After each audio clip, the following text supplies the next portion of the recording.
రాజు మరణించెనొక తార రాలిపోయే, కవియు మరణించెనొక తార గగనమెక్కే. రాజు జీవించు రాతి విగ్రహములయందు, సుకవి జీవించు ప్రజల నాలుకలయందు.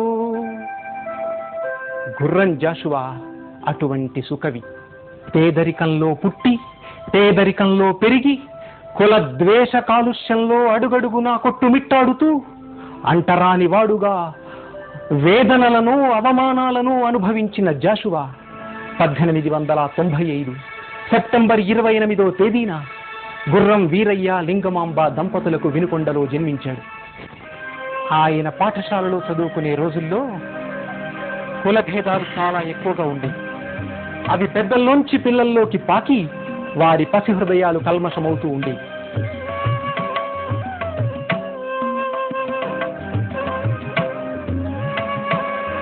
ఒకనాడు కుల భేదాలను గురించి ప్రధానోపాధ్యాయుడితో వాదనకు దిగాడు జాషువా.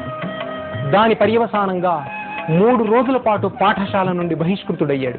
ఒక మాట వీధిలో వెళుతుండగా కొంతమంది మమ్మల్ని ముట్టుకోకు అని దూరంగా తప్పుకున్నారు.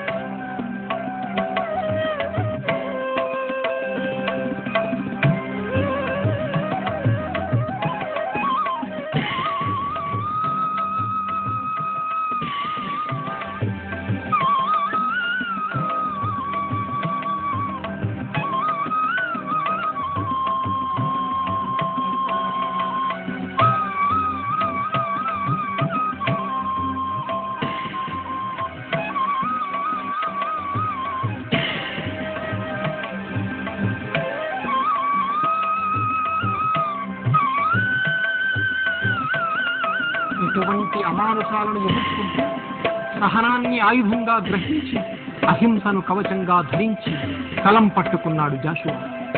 కవిగా కూడా ఆయన కుల వివక్షతను ఎదుర్కోవలసి వచ్చింది. దీనిని గురించి ప్రస్తావిస్తూ నా కవితావధూటి వదనమునెగాదిగజూచి రూపురేఖా కమనీయ వైఖరులుగాంచి భళీ భళి అన్నవాడే మీరే కులమన్న ప్రశ్న వెలయించి చివుక్కున లేచిపోవుచో బాకున గ్రుమ్మినట్లగును అని బాధపడ్డాడాయన. ఇలా బాధలు పడుతూనే ఆత్మవిశ్వాసాన్ని గుండెల నిండా నింపుకున్నాడు జాషువా. యువసుధాస్థలిన్ పొడమరే రసలుత్తులు గంట మూనెదన్ రవ్వలు రాల్చదన్ గరగరల్ పచరించదనాంధ్రవాణికి అని పట్టుదలతో ముందుకు సాగిపోయాడు. కవితా శారద ఆయన వశమైంది. ఆవేదనతో ఆర్తితో ఆవేశంగా పురుడు పోసుకుంది ఆయన కవిత్వం. అది వేదనాభరితమైన జీవితానుభవం. తన రచనల్లో సమాజంలోని లోపాలను ఎత్తి చూపించాడు జాషువా. మతాల మీద దురాచారాల మీద ప్రకటించిన యుద్ధమే ఆయన కవిత్వం. దీన్ని గురించి ఆయన ఇలా అంటారు: జీవితం నాకు ఎన్నో పాఠాలు నేర్పింది. నాకు గురువులు 2. ఒకటి పేదరికం, రెండవది కులమత భేదం. ఒకటి నాకు సహనాన్ని నేర్పితే ఇంకొకటి నాలో ఎదిరించే శక్తిని పెంచిందే కానీ బానిసగా ఎన్నడూ మార్చలేదు. దారిద్ర్యాన్ని కులభేదాన్ని కూడా చీల్చివేసి మనిషిగా నిరూపించుకోదలిచాను. వాటిపై కత్తి కట్టాను. అయితే నా కత్తి నా కవిత. నా కత్తికి సంఘంపై ద్వేషం లేదు, దాని విధానంపై ద్వేషం.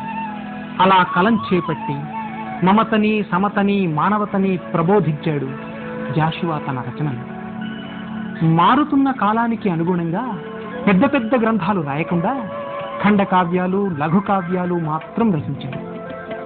గబ్బిలం, నా కథ, స్వప్న కథ, శ్మశాన వాటిక, ఫిరదౌసి, గిజిగాడు, సాలీడు, ముంతాజ్ మహల్, కొత్త లోకం, క్రీస్తు చరిత్ర, నాగార్జున సాగర్, రాష్ట్ర పూజ మొదలైనవి ఆయన రచించాడు. కొన్ని దృశ్య కావ్యాలు కూడా రాశాడు. ఆయన కావ్యాలలో గబ్బిలం చాలా ప్రసిద్ధికెక్కింది.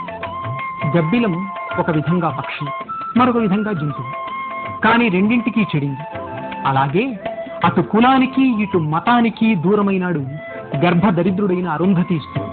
అతడు తన దీనగాథను ఈశ్వరునికి నివేదించవలసిందిగా గబ్బిలాన్ని కోరతాడు. పంచముడు ప్రవేశించలేని దేవాలయంలోకి గబ్బిలం నిరభ్యంతరంగా ప్రవేశిస్తుంది కదా, అందుకే తన దూతగా గబ్బిలాన్ని ఎంచుకున్నాడు కవి. ఈ కావ్యంలో సమాజం మీద నిశితమైన విమర్శతో పాటు జాతీయ భావాలు, సంస్కరణ భావాలు కనిపిస్తాయి. జాషువా రాసిన మరో ప్రసిద్ధ కావ్యం ఫిర్దౌసి. ఒక్కొక్క పద్యానికి ఒక్కొక్క బంగారు నాణాన్ని ఇస్తానని చెప్పిన గజనీ మహమ్మద్ ఫిర్దౌసి అనే ఫారసీక కవికి వెండి నాణాలు మాత్రమే ఇస్తాడు. ఈ అన్యాయానికి ఫిర్దౌసి హృదయం కుతకుతలాడిపోయింది. అల్లా తోడని పల్కి నా పసిడి కావ్య ద్రవ్యమున్ వెండితో చెల్లింపందొరకొన్న టక్కరివి అంటాడు చక్రవర్తిని నిర్మోహమాటంగా. ఈ కావ్యంలో కవిగారి రచనా నైపుణ్యం అడుగడుగునా సాక్షాత్కరిస్తుంది. శ్మశాన వాటిక కవిగారి మరో ఖండకావ్యం. ముంతాజ్ మహల్, స్వప్న కథ, గిజిగాడు వంటి ఖండకావ్యాలను రచించాడు. జాషువా తన కవితలో నిత్య జీవిత సత్యాలకు ప్రాధాన్యమిచ్చాడు. సమాజ నిర్మాణాన్ని నిండు హృదయంతో ఆహ్వానించాడు. జాషువా గారి కవిత్వంలో పదలాలిత్యం లాస్యం చేస్తుంది. భావ ప్రకటన సరళంగా ఉంటుంది. మంజులాలంకార మకరందము పొంగు కవితకు నా జిహ్వ కల్పతరువు అని చెప్పుకున్న జాషువా పద్యాలు నిజంగా అలాంటివి. అవి ద్రాక్షతీగలకు సైతం నోరూరిస్తాయి. దీర్ఘ సమాసాల జోలికి పోకుండా పదప్రయోగంలో పొదుపు పాటించాడు జాషువా. ఆయన శైలి పాఠకుణ్ణి తనతో పాటు లాక్కొనిపోతుంది. అదొక సమ్మోహనాస్త్రం. స్వయం కృషితో, ప్రతిభతో ఆయన మహాకవి అయినాడు. కవితా విశారద, కవికోకిల, కవి దిగ్గజ, నవయుగ కవి చక్రవర్తి, మధుర శ్రీనాథ, విశ్వకవి సమ్రాట్ అనే బిరుదులు ఆయన్ని వరించాయి. ఆంధ్ర విశ్వకళా పరిషత్తు ఆయనకు కళాప్రపూర్ణ బిరుదునిచ్చింది. కేంద్ర ప్రభుత్వం పద్మభూషణ్ బిరుదునిచ్చింది. ఆయన రచించిన క్రీస్తు చరిత్రకు కేంద్ర సాహిత్య అకాడమీ బహుమతి లభించింది. 1964లో ఆంధ్రప్రదేశ్ శాసన మండలికి సభ్యులయ్యారు. ఇక సన్మానాలు సరే సరి, ఎన్నో సన్మానాలు ఆయన్ని వరించాయి. అన్నిటికంటే నిన్న అయిన సన్మానం 1947లో విజయవాడలో జరిగింది. చెళ్లపిళ్ల వెంకట శాస్త్రి గారు ఆయనకు గండపెండేరం తొడిగి సత్కరించారు.